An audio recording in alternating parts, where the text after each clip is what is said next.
Students, welcome to the lecture session. In this video, I am going to explain about the introduction of module 4, that is curve fitting and statistical methods. The topics which I am going to discuss is review of the basic concepts in the statistics and correlation. Introduction about the correlation. These are the topics which I am going to discuss in this video. Introduction. The statistics is the discipline that concerns the collection, organization right from the beginning, analysis, interpretation and presentation of data. So when we are applying the statistics to a scientific, industrial or social problem, it is conventional to begin with the statistical population or the models to be studied. The populations can be diverse groups of people or objects such as all people living in a country or every atom composing of a crystal. A statistic deals with every aspect of data, including the planning of data collection in terms of the design of surveys and experiments. So we can look at the example of the histogram of flow of data set. So this is the one of the example of the histogram which we have come across. Measures of central tendency. So what are the measures of central tendency which we have learned? Mainly there are three measures of central tendency, that is mean, median and mode. So the frequency distribution in general shows clustering or grouping of the data around some central value. Finding this central value or the average will give the measure of central tendency. The measure of central tendency gives us a rough idea where the data points are centered. So coming to the first one, that is mean or the arithmetic mean. So if there are data like x1, x2, etc., xn or the set of n value of variate, the mean is given by x bar is equal to x1 plus x2 plus etc. xn divided by n or sigma xi divided by n. For the frequency distribution, x bar is given by f1 x1 plus f2 x2 plus etc. divided by n. This implies x bar is given by sigma of fi xi divided by n. Median.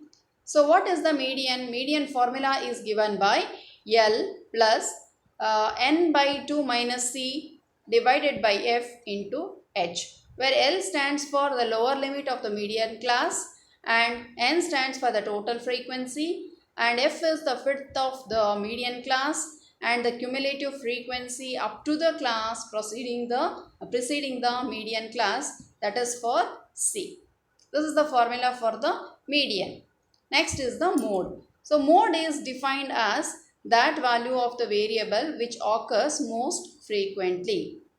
So what is mode formula? It is given by 3 times of mean minus median. So mode is also given as L plus delta 1 by delta 1 plus delta 2. Those are the formulas which we have discussed. Next is the geometrical mean. So what is geometrical mean? It is x1, if x1, x2, etc., xn are the set of n observations, then the geometrical mean is given by gm is equal to x1, x2, etc., xn a whole power 1 upon n. This is the product. And log of gm, when we have a formula, when we have the log, if we are taking, that is log of m to the power n is there, which can be written as n log of m. So this will be applied. Another formula we have is log of a into b is also written as log a plus log b. Okay, so these are the two formulas we are applying. Therefore, it can be, this is a product here, not a comma. So 1 by n into log x1 plus log x2 plus etc. log x3 and log xn. It has to be xn here because we have used etc. For frequency distribution, The geometric mean is given by x1 to the power of f1 and x to the power of f2 etc. xn power fn the whole power 1 upon n.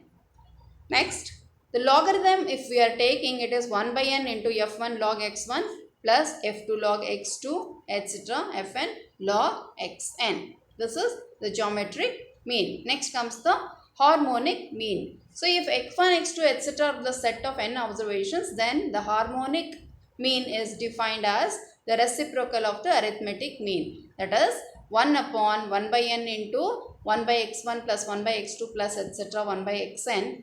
For a frequency distribution, it's given by 1 upon 1 by n into f1 by x1 plus f2 by x2 etc. fn by xn. Next is measure of the dispersion. So, dispersion is degree of scatterness or variation of the variable about a central value. So, what are the measures of dispersion we have is range, quartile deviations. So, what is range? Range is the simplest method of dispersion and is given by the difference between the largest value and the least values in the distribution. So, the formula is given by a maximum value minus the minimum value. Next, the quartile deviation or semi-interquartile range.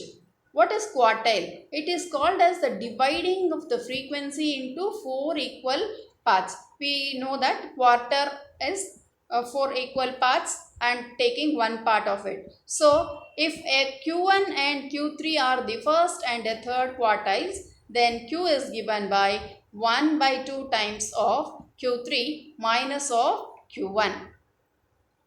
Next comes the mean of the deviation.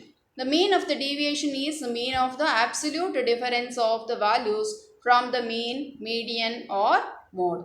So, mean deviation is given by 1 upon n into sigma fi into xi minus of a, where a is either mean or median or mode, anything it can be.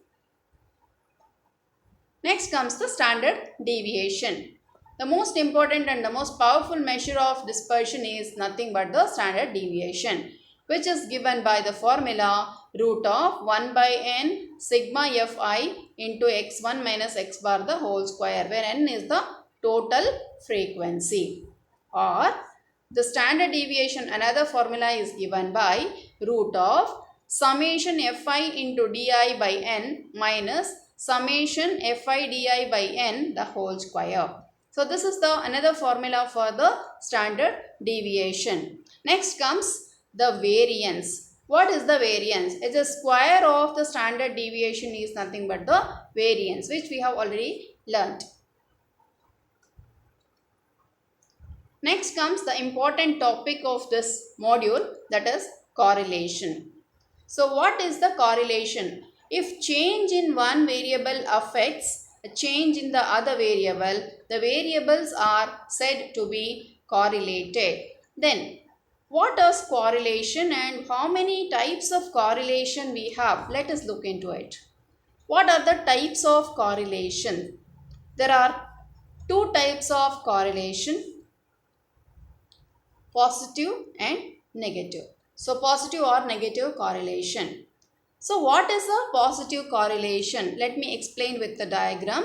Supposing if there is an increase or decrease in one of the values of one variable corresponds to here also increase or decrease. Whatever happens here, increase or decrease, the same order it should be increase or decrease in the other variable, then this correlation is said to be positive. Supposing the variable is increasing, another variable corresponding to that also increases, then we say that it is a positive correlation. Next, if an increase or decrease in the values of one variable corresponds to decrease or increase in the other variable, the correlation is said to be negative. Let me illustrate here. See, there is an increase in one variable whereas another variable decreases. So, definitely this is a negative correlation.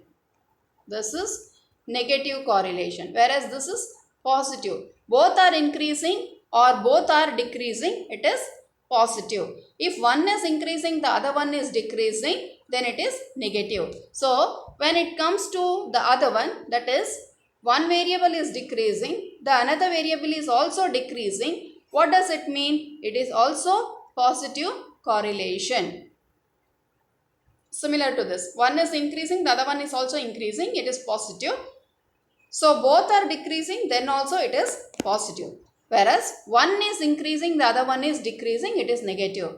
Or vice versa, if the first variable is decreasing and the second variable is increasing, then also it is a negative correlation.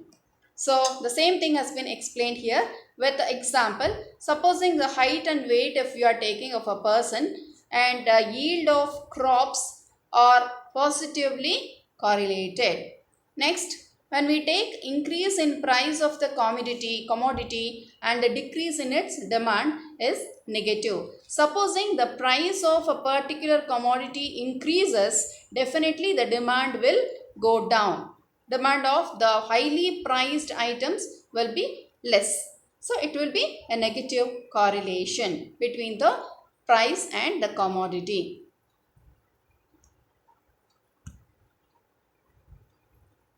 So simple and multiple correlation. When only two variables are studied and a relationship is described, it is simple correlation. So example is demand and price, volume and pressure. So these are all the two variables which we are studying at a time. When more than two variables are studied simultaneously, then it is described as multiple correlation. So the example is price, demand and supply of commodity. So these are three variables are included. Therefore, it is a multiple correlation. Next, linear and non-linear correlation. If the ratio of change between two variables is uniform, then there will be a linear correlation between them. And the correlation is called non-linear or curvilinear if the amount of change in one variable does not bear constant ratio to the amount of change in the other variable. Next comes the perfect correlation. What is the meaning of perfect correlation? If the two variables vary in such a way that their ratio is always a constant, then the correlation is said to be a perfect correlation. Thank you. So in the next video, I will be explaining about the problems based on these formulas what we have discussed. Thank you.